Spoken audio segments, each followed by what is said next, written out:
I wanted to take a few minutes and go over today pretty much everything soybeans and what I use to determine what kind of soybean I'm going to buy, what kind of herbicide tolerance package I'm going to buy, the maturity class I'm going to buy, how I fertilize, how I what kind of herbicides I use and how I spray. And I'm going to kind of give a as detailed but yet brief overview of all that I can. So you know what I use and what works for me. And when I say what works for me is I have a good stand of soybeans. They're shatter resistant. They last the entire season until the deer have consumed all of them. It's a good attraction for me. I kill big bucks over them. Got him. Meh. Meh.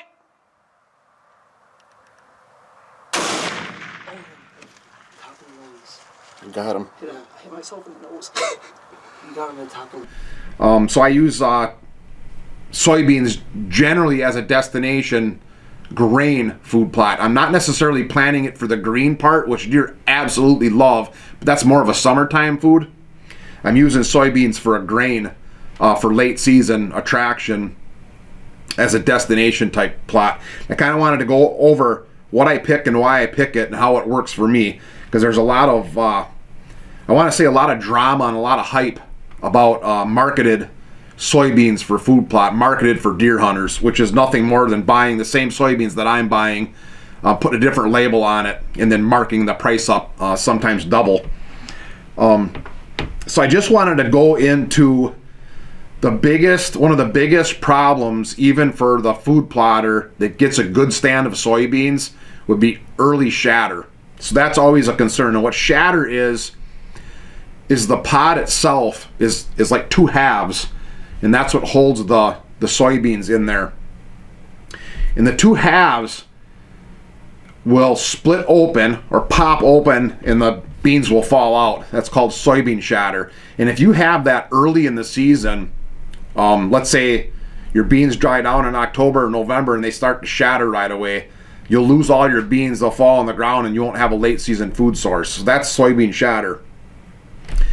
And I want to say 40 years ago, before soybeans really got popular in this country, 50 years ago, soybean shatter was largely a problem of the genetic line. So nature has soybeans that want to shatter. As soon as they dry down, that pod, nature has it so it wants to shatter and release that seed so that it can reproduce. Obviously for farming and now for food plotters, we don't want that to happen. We want that soybean to stay inside that shell, inside that pod, even after it dries down.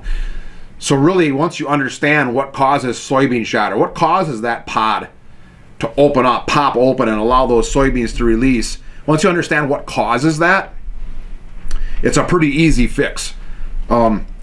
So 40, 50 years ago, that was largely a genetic problem, but now that's been bred out of just about every gene line, every soybean variety that you're going to buy.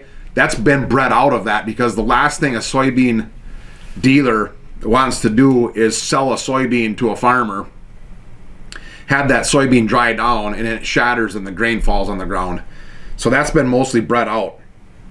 So really, what causes soybean shatter? And there's many things, and we'll start with, I'll just break them down for you. The first is, and that I have experience with these, and then I'll go through them. But so the first thing that can make a soybean shatter is just an unhealthy plant, just a very unhealthy soybean plant. So that could be lack of nutrition. So there's like no fertilizer, very poor soils. It could be disease, sudden death syndrome, SCN, frog eye leaf spot. I mean, I could list all the diseases. But lack of nutrition and disease that makes that plant susceptible or in very poor quality, and then it goes into the dry down period in the fall, that would make a soybean susceptible to shatter. I don't care what kind of soybean you buy. I don't care what maturity class you buy. I don't care if it's a hyped up food plot type soybean that you're buying. If that soybean is under a lot of stress from disease or a lack of nutrition, it's going to be susceptible to shatter. A second thing that I see, this is probably the biggest one that I ever see that affects me, is severe drought.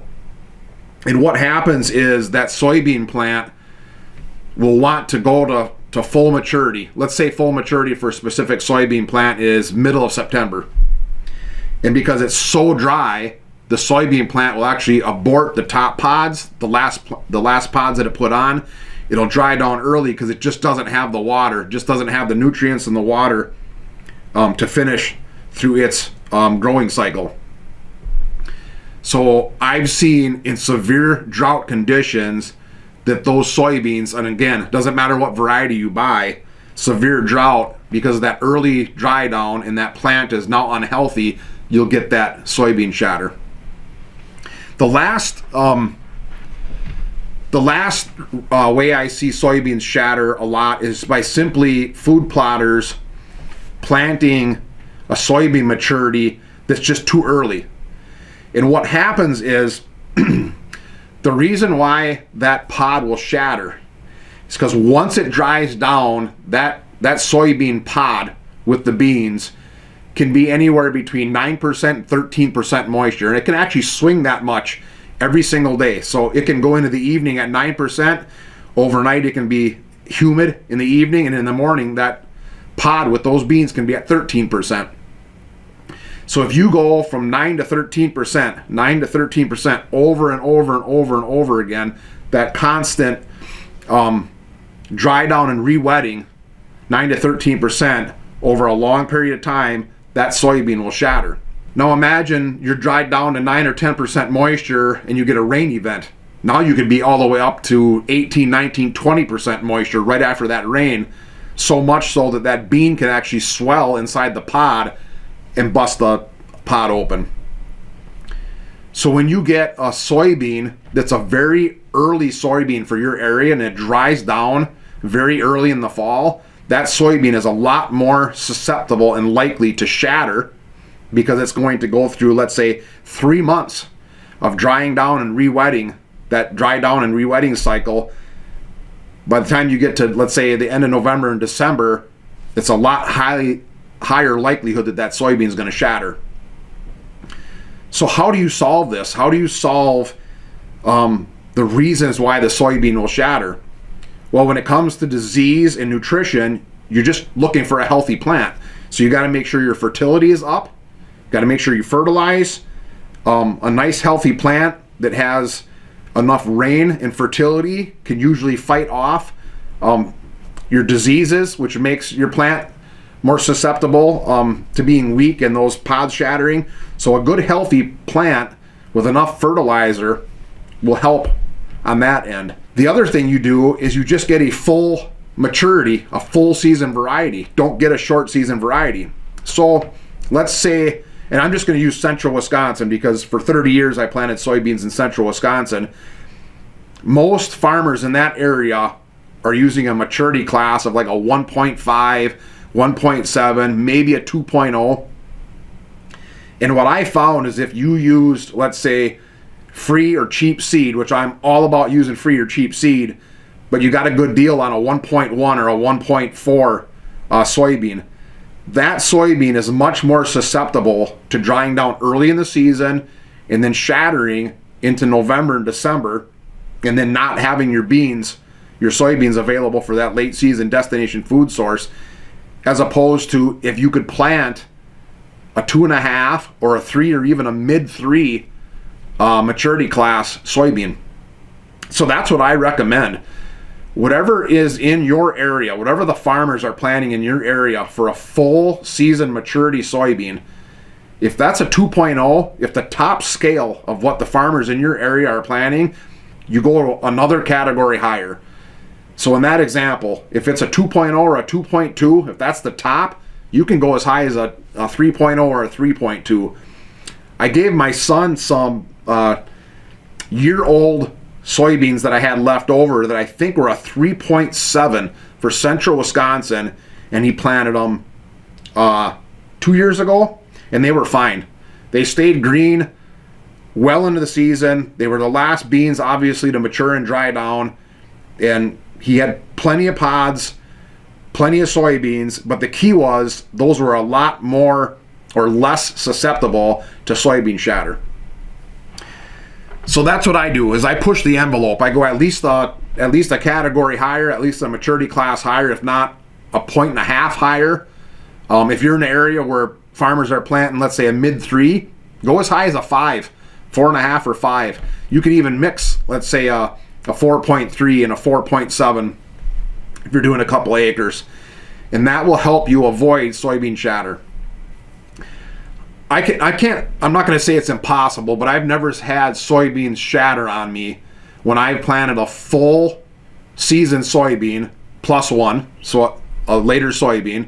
I've had adequate rain and I fertilized. I've never had early soybean shatter. When I've had early soybean shatter, it's when I've taken a chance and planted a very early variety, or I've had issues with drought. That's when I've had soybean shatter. So you can save a lot of money by just getting a full season variety and, you know, pretty much skipping the drama and the hype over, you know, deer food plot soybeans. The soybeans I buy for my production acres, I think are around $55, maybe $58 a bag, and those are treated soybeans. And then the soybeans that I buy from the same seed dealer that I'll put in my food plots are just untreated, and I think those are $48 a bag. So that's at least half price of what you're going to buy from the highly marketed soybeans you get for food plots. The last thing I want to touch on when I talk about maturity class or full season beans is I just want to explain what that means. Soybeans mature. They go from vegetative state to reproductive state. The reproductive state is when they're putting on flowers, putting on pods, and making soybeans. And then they dry down based on the length of the day. So where corn needs, you know, 100 day corn needs 100 growing degree days. It really doesn't care so much about how much daylight there is in a day, like the length of day, but that's how soybeans grow.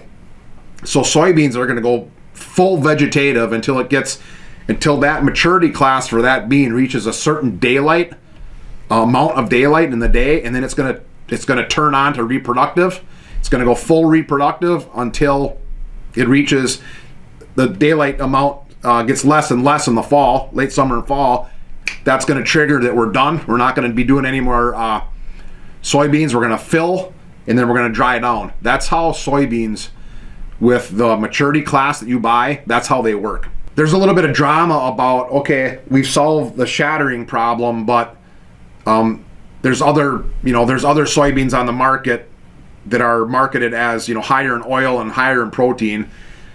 And all I can say is the seed dealer that I work with offers me around 30 to 40 different seed varieties for my area. That's one seed dealer with one brand. So there's, you know, I can name probably a dozen brands off my head. Agrigold, Golden Harvest, Pioneer, Stein, Dairyland Seed, Kruger, Golden Harvest. Maybe I said that already. I mean, there's you know, 20, 30 of them.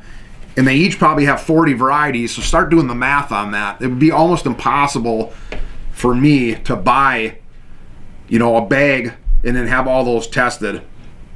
To me, it's just a lot more drama. It's just a lot more confusion.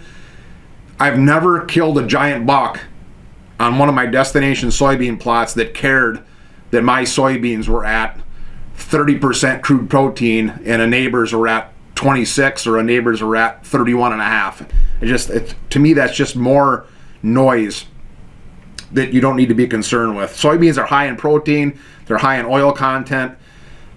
I personally think the oil and the protein content of a soybean has a lot more to do with how healthy your soil is and how much nutrition is available for that plant when it's growing those soybeans, and I've never had an issue. So I don't know how to address that other than to say, my opinion, you don't have to worry about it.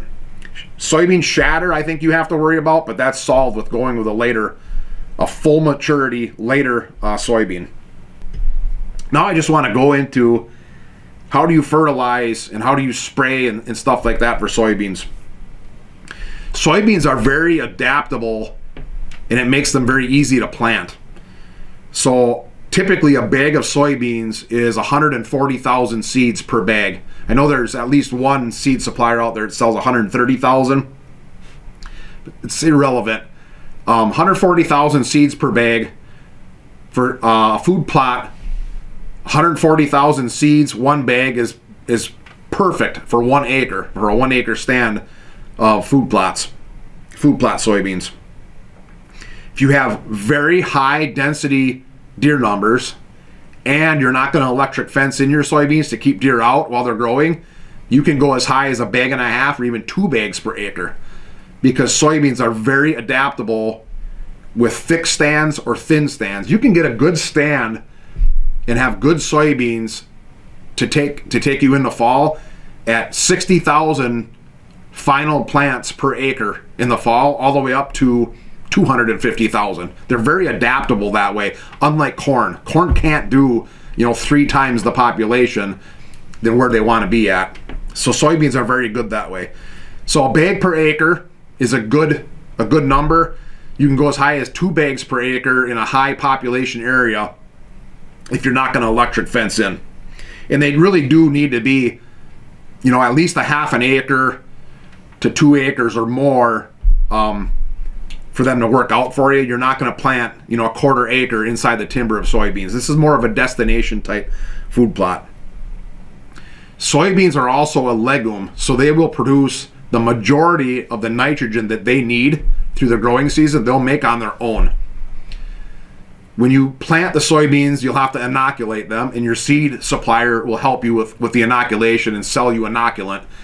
And what that is that's a bacteria that fixes to the roots of the soybean plant, and the bacteria is what actually fixes atmospheric nitrogen in a symbiotic relationship with the soybean plant. So if you've never planted soybeans in an area before, that bacteria likely won't exist in the soil, so you'll have to inoculate. Your seed supplier will help you with that, on how to do it. When it comes to fertilization, because they make the majority of their own nitrogen, you really only have to replace the P and the K of your fertilizer. I got some numbers written down. 50 bushel soybeans remove 20 units of P and 45 units of K. That's what it removes from the soil. So if you don't want to take a soil test, if you do want to take a soil test, send that off and say, hey, I'm planting soybeans. What's the fertilizer recommendation? That's fine. I don't typically do that because I'm very comfortable just replacing the nutrients that I'm going to be taking away. So I'll estimate my soybean yield, and with a food plot, 50 bushels is pretty good. And I'll just replace the P and the K. So I'll get a low nitrogen fertilizer that's going to put about 20 units of P on and 45 units of K. I'll broadcast that in, and then I'll plant my soybeans. And I've always had good stands. So that's like using the nutrient removal rate for planting soybeans. So that's the fertilization or the nutrition fertility requirements for soybeans. Pretty easy to understand. If you only have access to like a 19 fertilizer or a 17 fertilizer, so you're adding some nitrogen, that's not going to hurt you. The nitrogen part of the fertilizer you're adding, the only bad part about when you do that with soybeans, if you're putting too much nitrogen down, is you're just basically helping the weeds to grow because the soybeans don't need it. Just emphasize 20 parts of P, 45 parts of K. Get close and you'll be fine. Now I just want to take some time to go over the different varieties that I see out there that are common for food plotters. So there's Roundup Ready 2 soybeans, and what all that means is that soybean plant is tolerant to having Roundup sprayed over it, glyphosate. Then you get into Extend Flex soybeans, and I got my seed catalog here so I can kind of reference this. Extend Flex soybeans are tolerant to having glyphosate, which is Roundup, glufosinate, which is Liberty herbicide, right over top of them, and dicamba. I don't know of any food plotter that's using dicamba as their herbicide program. Not that you can't. Glyphosate, which is Roundup, and glufosinate, which is Liberty, are pretty common, pretty easy to use, and I have had no problems controlling any weeds anywhere with a combination of glyphosate and or glufosinate. Then you get into a relatively new category of soybeans, which are Enlist soybeans or Enlist E3 soybeans. And those soybeans are tolerant of 2,4-D, and this specifically is 2,4-D choline. That's a proprietary blend, glyphosate, and glufosinate. So it's the same thing as the Roundup Ready or the Extend Flex soybeans, except now you have 2,4-D compatibility. So my production acres right here by the house are all Enlist E3 soybeans, so I can use any one of those 3 herbicides for treatment. So I'll basically plant those soybeans, I'll do a burn down of my cover crop, 2 to 3 weeks later, depending on the moisture levels in the soil. You can burn that cover crop off immediately. If you're not running cover crops, you can just use a glyphosate and burn off, any grasses or early weeds that are coming in. And then once the soybeans get up about, 3 or 4 inches tall, you're going to have probably another flush of weeds. I'll go back through with another pass of Liberty glufosinate herbicide. And when you buy Liberty herbicide, it's going to be Liberty 280 SL, Cheetah, Interline. It's all the same stuff. What you need to worry about is glufosinate. The stuff I get is a 24.5% glufosinate ammonium. And I spray that at 30 ounces per acre with 15 gallons of water, and I get just a phenomenal second pass kill. And then by the time I get another flush of weeds, those soybeans I've already canopied over and I'm good to go. So I just wanted to touch base on my herbicide program. You're going to have to get comfortable reading herbicide labels. It's actually not that hard, but the herbicide label is going to talk about, when to spray. I'll just go off of memory with glufosinate or Liberty herbicide. You're going to want to spray on a hot day when weeds are actively growing and they're not stressed. That's going to get your best control. You're going to want to add AMS, which is ammonium sulfide, to your spraying concoction, if you want to call it. And I think it's 4-hour rain fast. So if you spray, let's say at 1 o'clock in the afternoon, by 5 o'clock in the afternoon, if you get a rain, you're still good. You're 4-hour rain fast. So these are all the types of things you're going to get on your herbicide label. The next thing I'd like to touch on is, how to plant the soybeans.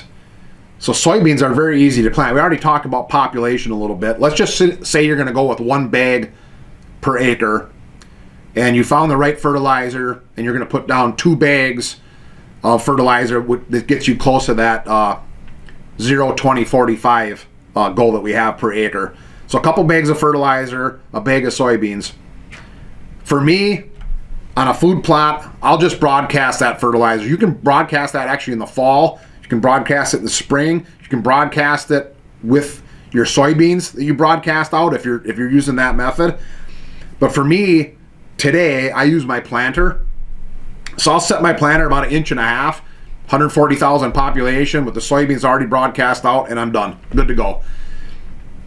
Then I'll follow up with my herbicide program, which is I'll do a burn down immediately of glyphosate or glufosinate, which is Roundup or Liberty herbicide if I have a lot of weeds flush in that food plot. A lot of times I overseed my soybeans with a green plot in the year like winter rye.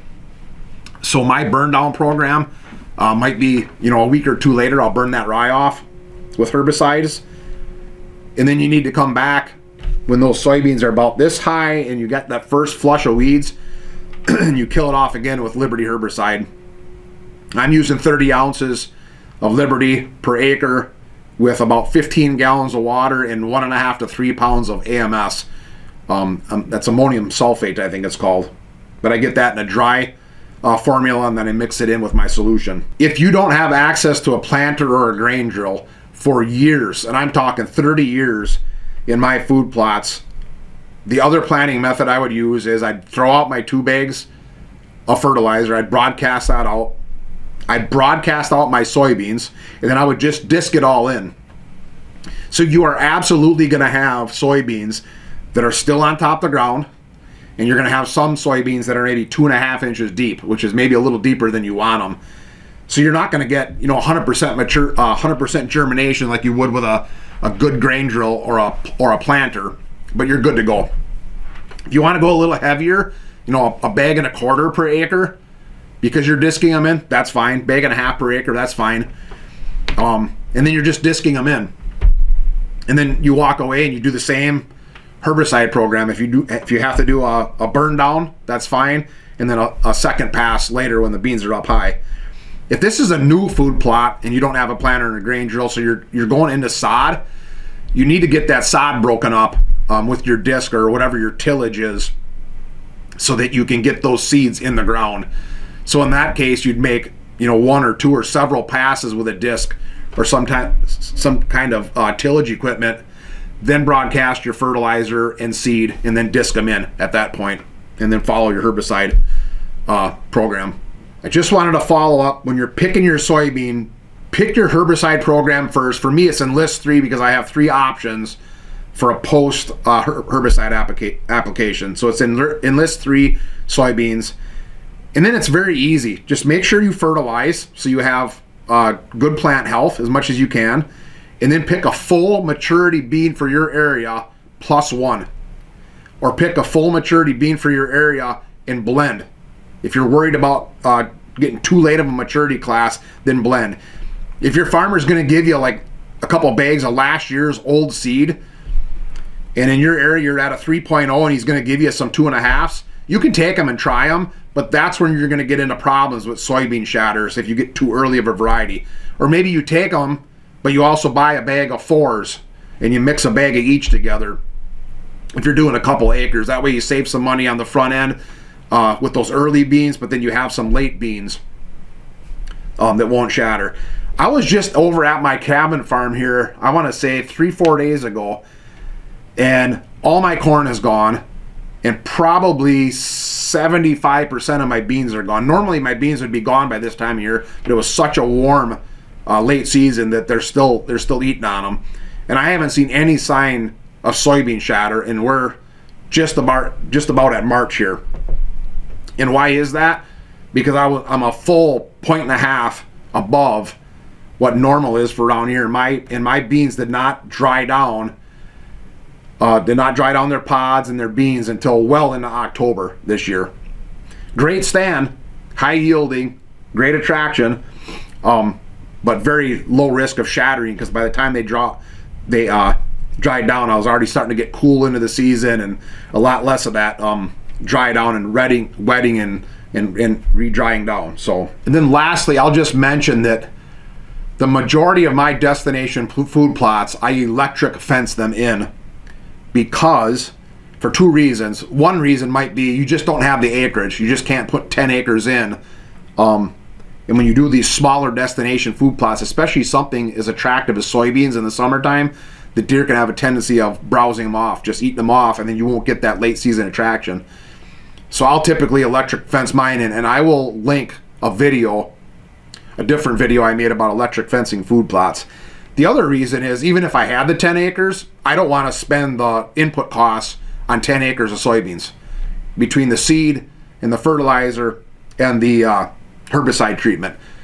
So even though maybe I can do 10 acres, I still only want to, did I say 10? So even if I can do the 10 acres, I still maybe only want to do 2 acres just because of cost. Once that electric fence is installed, so maybe that cost me $500 initial investment just off the top of my head, that's good for every year now. So it's a cost savings issue. So hope you got something out of this video. I love planting soybeans as a destination food source, as a grain for late season hunting. But you can skip the drama. It's not that hard, and save yourself some money.